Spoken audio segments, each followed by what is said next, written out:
Good evening friends. तो आपका स्वागत है गौरव सेंगर क्लास में।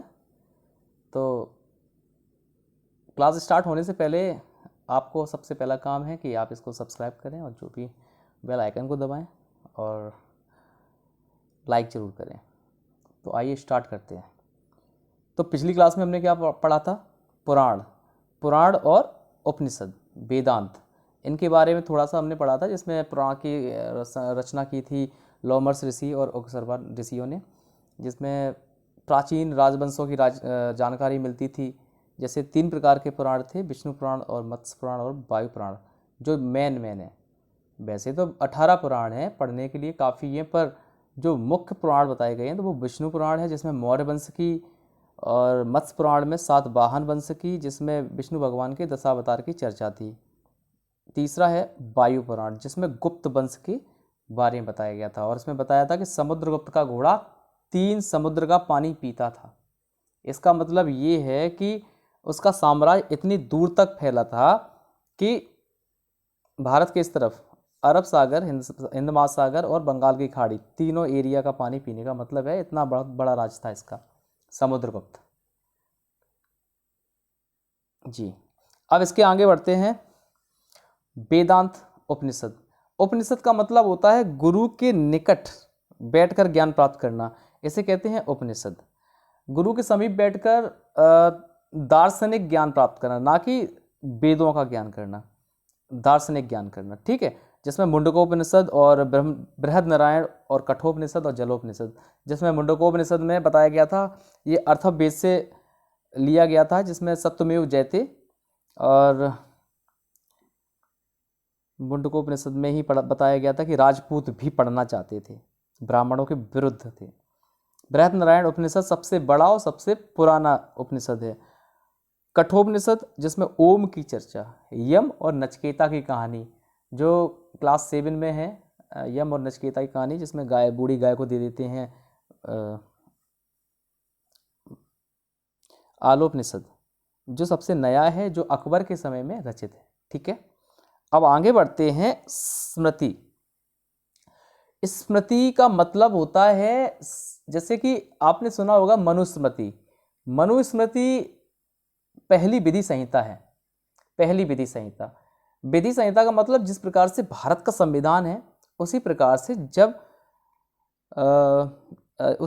जब अपना ये सनातन धर्म जब शुरू हुआ होगा, उसका भी अपना एक तौर तरीका होगा चलने का, चलाने का, या किस प्रकार के ज्ञान होंगे। सबके अपने अपने तौर तरीके होते हैं, चाहे कोई सा भी धर्म ले लो, सबके अपने तौर तरीके होते हैं, सारे अपने अपने कानून होते हैं, ठीक है।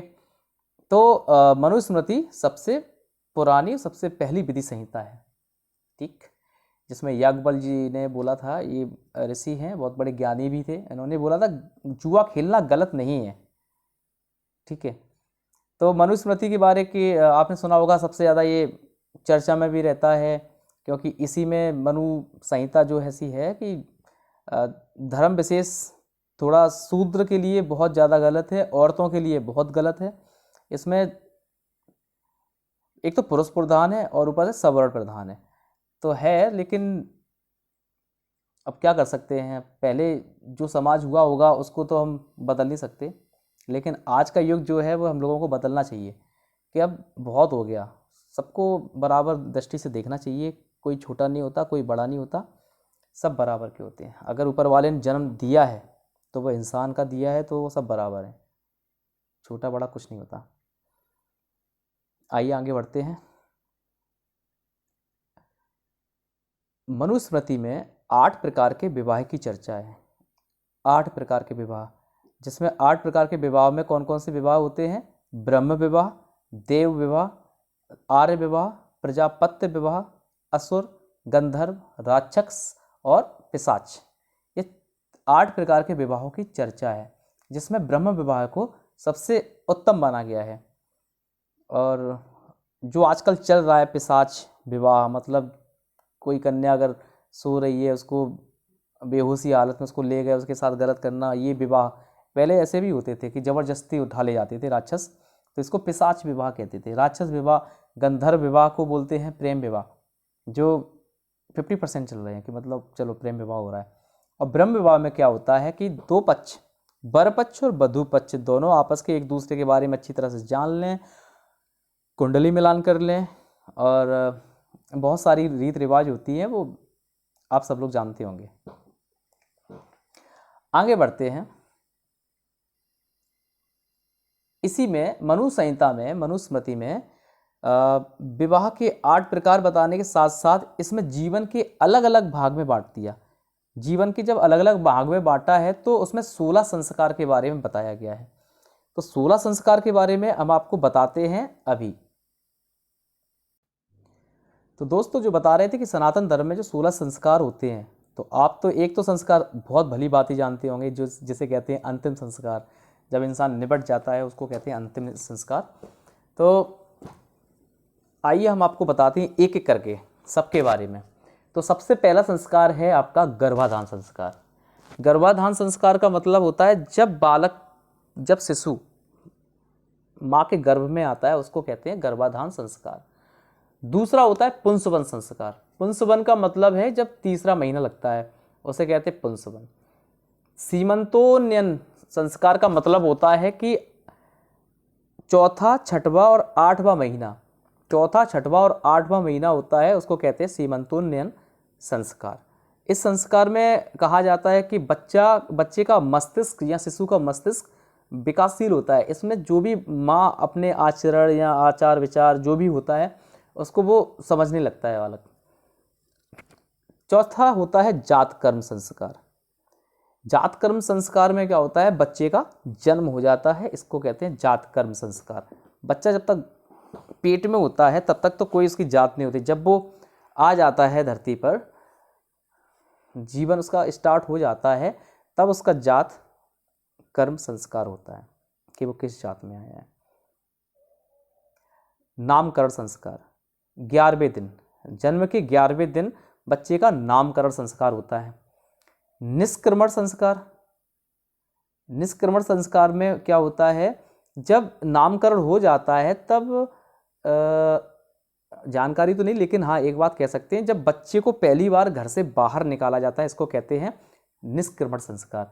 जिसका मतलब होता है कि जो शरीर अपना 5 पंच महाभूत से बना हुआ होता है, जैसे कि छित, जल, पावक, गगन, समीरा, जैसे धरती, जल, आकाश,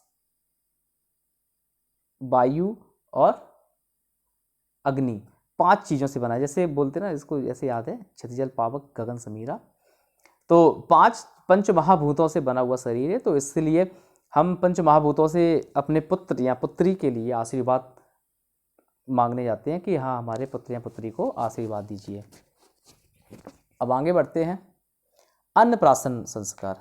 जब बच्चा 6 या 7 महीने का हो जाता है तो सबसे पहले बच्चे को क्या खिलाना है, आप लोग जानते होंगे। बच्चे को खाना खिलाया जाता है, मतलब फर्स्ट टाइम उसको कुछ जैसे चावल, भात, खिचड़ी, ये सारी चीज़ें दी जाने लगती हैं। चूड़ाकर्म संस्कार होता है। कर्णभेद संस्कार। कर्णभेद में क्या होता है, उसके कान छेदे जाते हैं। इसमें बोला जाता है कि राहु केतु का कान छेदने से राहु और केतु का जो जोर होता है वो थोड़ा कम हो जाता है। विद्यारंभ संस्कार, शुरुआत हो जाती है बच्चे के सबसे खतरनाक संस्कार की, विद्यारंभ, लेकिन जो जीवन बनाता है उसको कहते हैं विद्यारंभ संस्कार। यज्ञोपवीत संस्कार।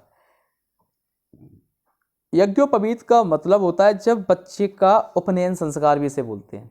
उपनयन संस्कार, उपनयन, उप माने पास, नयन माने जाना, या कह सकते हैं कि उपनयन संस्कार जो बच्चे को पहली बार पढ़ने के लिए भेजते हैं उसको कहते हैं उपनयन संस्कार। यज्ञोपवीत संस्कार एक ही बात होती है। वेदारंभ, जब बालक गुरु के पास पहुंचता है और उसके सामने बैठकर अपनी वेदों को ज्ञान में लेने की कोशिश करता है उसे कहते हैं वेदारंभ संस्कार। केशांत संस्कार। केशांत संस्कार का मतलब होता है दीक्षा लेने के उपरांत, पहले ही आपको, जैसे अपन यज्ञोपवीत करने गए थे तब बाल कटवाए थे। चूड़ाकर्म संस्कार, सॉरी उसको बोलते हैं, इसके बारे में बताया नहीं, चूड़ाकर्म संस्कार को ही बोलते हैं मुंडन संस्कार। जब बच्चे का मुंडन होता है जिसमें बाल, गर्भ से जो कीटाणु आते हैं बच्चे के बाल के साथ चिपके रहते हैं, जब मुंडन संस्कार होता है उससे बिल्कुल साफ तरीके से हो जाते हैं। ठीक है। अब सॉरी उसके लिए जो 8वें नंबर का था जो अब बताने जा रहे थे, 13वें से लेके 8वें। केशांत संस्कार भी इसी प्रकार का होता है। जब दीक्षा ले लेते हैं उसके बाद जब गुरु जी से दीक्षा लेने के उपरांत भी मुंडन संस्कार होता है, उसे कहते हैं केशांत संस्कार। फिर होता है समावर्तन संस्कार। समावर्तन संस्कार का मतलब होता है कि जब बच्चा सीख लेता है, गुरु जी के सारी डिग्री ले लेता है, उसके बाद जब वो अपने वापस घर जाता है उसे कहते हैं समावर्तन संस्कार। अब नेक्स्ट होता है विवाह संस्कार, जो सब लोग जानते ही हैं। विवाह का मतलब क्या होता है, विवाह भी अभी बताए थे 8 प्रकार के होते हैं विवाह संस्कार। और सबसे अंतिम और सबसे इम्पोर्टेंट और बोला जाता है 16वां संस्कार, जो सबका जरूरी है, इसे कहते हैं अंतिम संस्कार, अंत्येष्टि संस्कार। जब अपनी आयु पूरी हो जाती है, इंसान की आयु पूरी हो जाती है, तो उसका आखिरी संस्कार होता है उसको प्रभु के पास पहुंचा देना। और ये हर धर्म का अपना अपना तरीका होता है। कोई जला के पहुंचाता है, कोई दफना के पहुंचाता है, तो कोई ताबूत में पहुंचाता है, तो कोई अपने अपने रीत रिवाज हैं। कुछ लोग तो चाहते भी नहीं कि जाएं। इसके बाद आते हैं 4 आश्रम। मनुस्मृति में 4 आश्रम के बारे में बहुत अच्छे से बताया गया है, जिसमें पहला आश्रम ब्रह्मचर्य आश्रम है, दूसरा गृहस्थ आश्रम है, तीसरा वानप्रस्थ आश्रम है और चौथा है संन्यास आश्रम। जिसमें सारे भागों को 4 भागों में बांट दिया गया है। जिसमें 0 से लेकर जब जन्म होता है उससे 5 वर्ष तक तो आप बाल्यकाल में रहेंगे, जिसमें कोई मतलब नहीं, आप पिता की गोद में खेलेंगे। उसके बाद जो आता है 5 से लेकर 25 तक ब्रह्मचर्य, जिसमें सिर्फ आपको ब्रह्मचर्य से मतलब है, इधर उधर की बातों से मतलब नहीं ना। आपको जो आजकल चल रहा है ना कि बस स्कूल के बहाने कुछ और चल रहा है, ये सारी बातें नहीं होती हैं। इसे कहते हैं ब्रह्मचर्य आश्रम। ब्रह्मचर्य के नियम का पालन करना ही ब्रह्मचर्य आश्रम कहलाता है। दूसरा होता है आपका गृहस्थ आश्रम।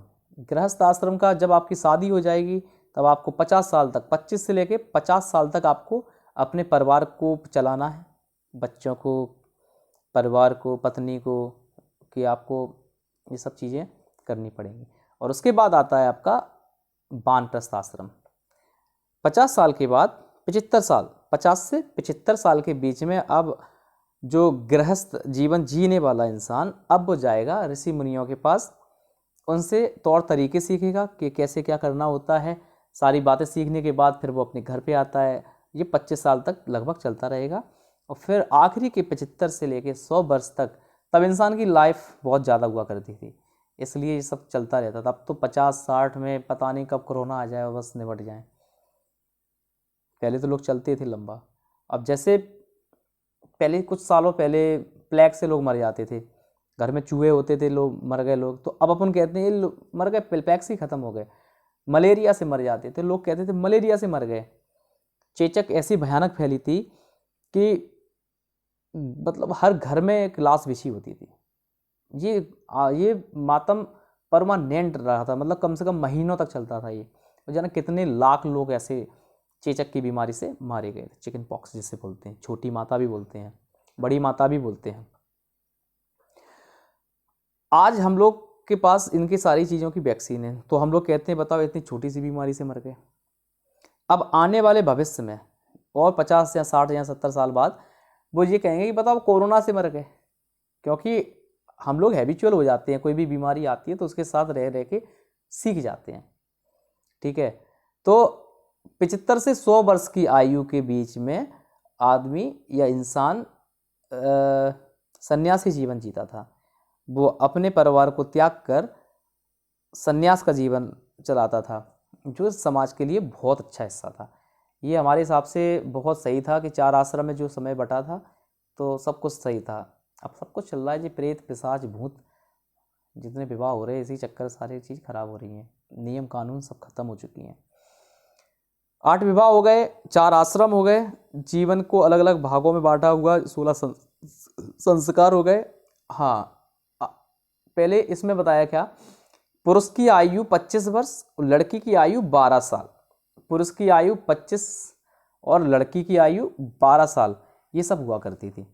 अब आप सोचो पुरुष की आयु शादी के लिए 25 साल का होना जरूरी है, क्योंकि उसका गृहस्थ जीवन वहाँ तक चलता था। लड़की की आयु 12 साल, समझिए 12 साल मिनिमम आयु है, मिनिमम एज 12 साल हो जाए शादी के लिए तैयार, शादी करा दो। कितना गलत है। आज हम लोग इसके लिए जिम्मेदार वो लोग नहीं है कि जो पहले लोगों ने बना दिया, इसके लिए अब जिम्मेदारी है हम लोगों के पढ़े लिखे होने की। अब बताइए कि आप कौन चाहेंगे कि मतलब कि आज हमारे घर की बेटियां 12 साल की हो जाएं, चलो इसकी शादी कर दें, वो भी 25 साल के लड़के के साथ? कोई नहीं चाहेगा, क्योंकि ये सब चीज़ रोकने के लिए आपको पढ़ा लिखा होने की बहुत ज़रूरत है। आप अपने घर में देखिए, बाबा या दादी या नानी, या हो सकता है बहुत सारी लोगों की मम्मियाँ भी होंगी जो बताएंगी कि मेरी शादी 12 या 13 साल की उम्र में हो गई थी।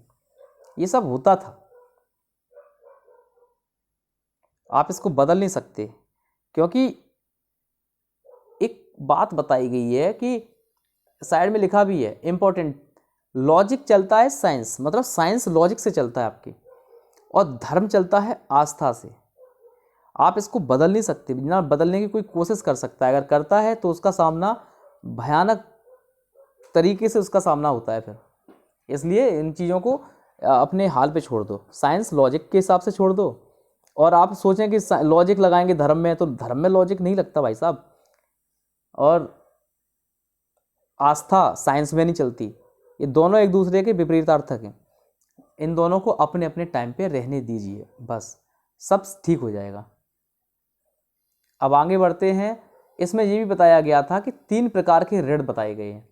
3 प्रकार के ऋण मतलब एक देव ऋण होता है, एक ऋषि ऋण होता है, एक पितृ ऋण होता है। ये 3 प्रकार के कर्ज बताए गए हैं मनु संहिता में, मनुस्मृति में।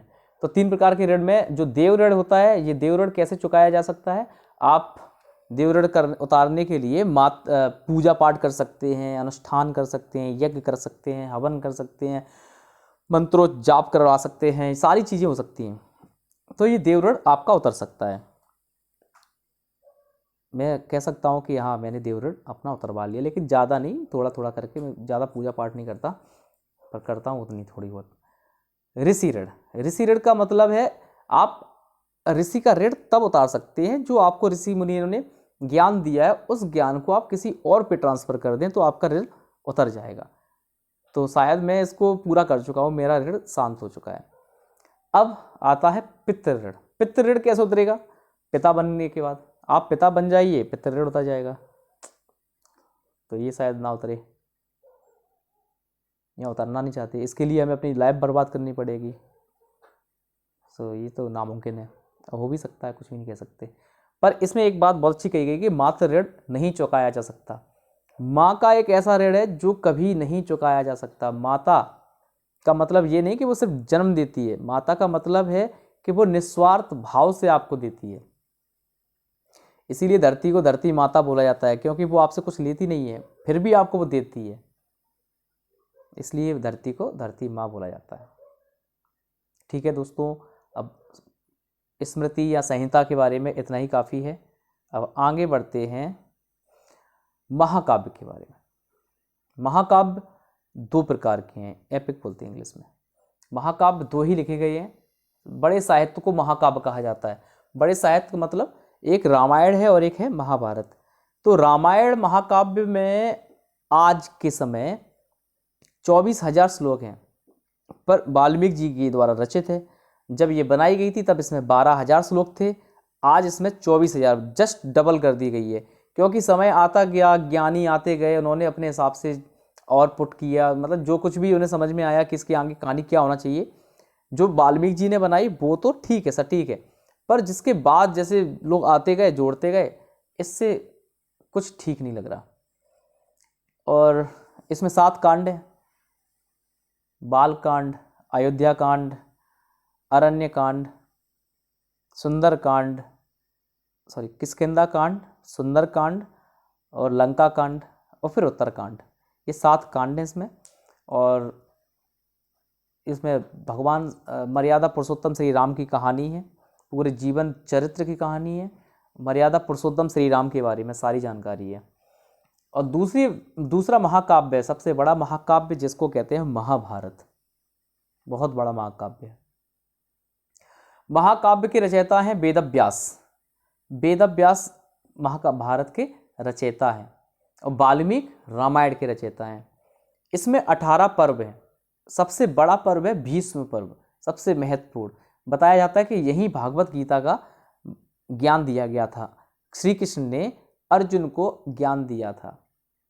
प्रारंभ में इसमें 8800 श्लोक थे, तब ये पुराना नाम इसका जय संहिता था, और अब इसमें 1,00,000 श्लोक हैं, बहुत ज़्यादा। और इम्पोर्टेंट 2 बातें और हैं कि अकबर ने दोनों का अनुवाद फारसी में करवाया था। नंबर 1 रामायण का बदायूनी ने रामायण का नाम रामायण ही रखा था, और महाभारत का अब्दुल रहीम खान खाना ने रज़्मनामा नाम दिया था, रज़्मनामा। महाभारत का नाम रज़्मनामा फारसी में, और इसके रचयिता कौन थे? अब्दुल रहीम खाना, और रामायण के बदायूनी, इसका नाम रामायण ही रखा गया था। अकबर के टाइम इसमें अनुवाद फारसी में किया गया था। तो आज की क्लास यहीं पे समाप्त करते हैं, और आपसे एक विनती करते हैं कि मेरा चैनल प्लीज़ सब्सक्राइब करें, लाइक करें, शेयर करें। Thank you. Good night to all.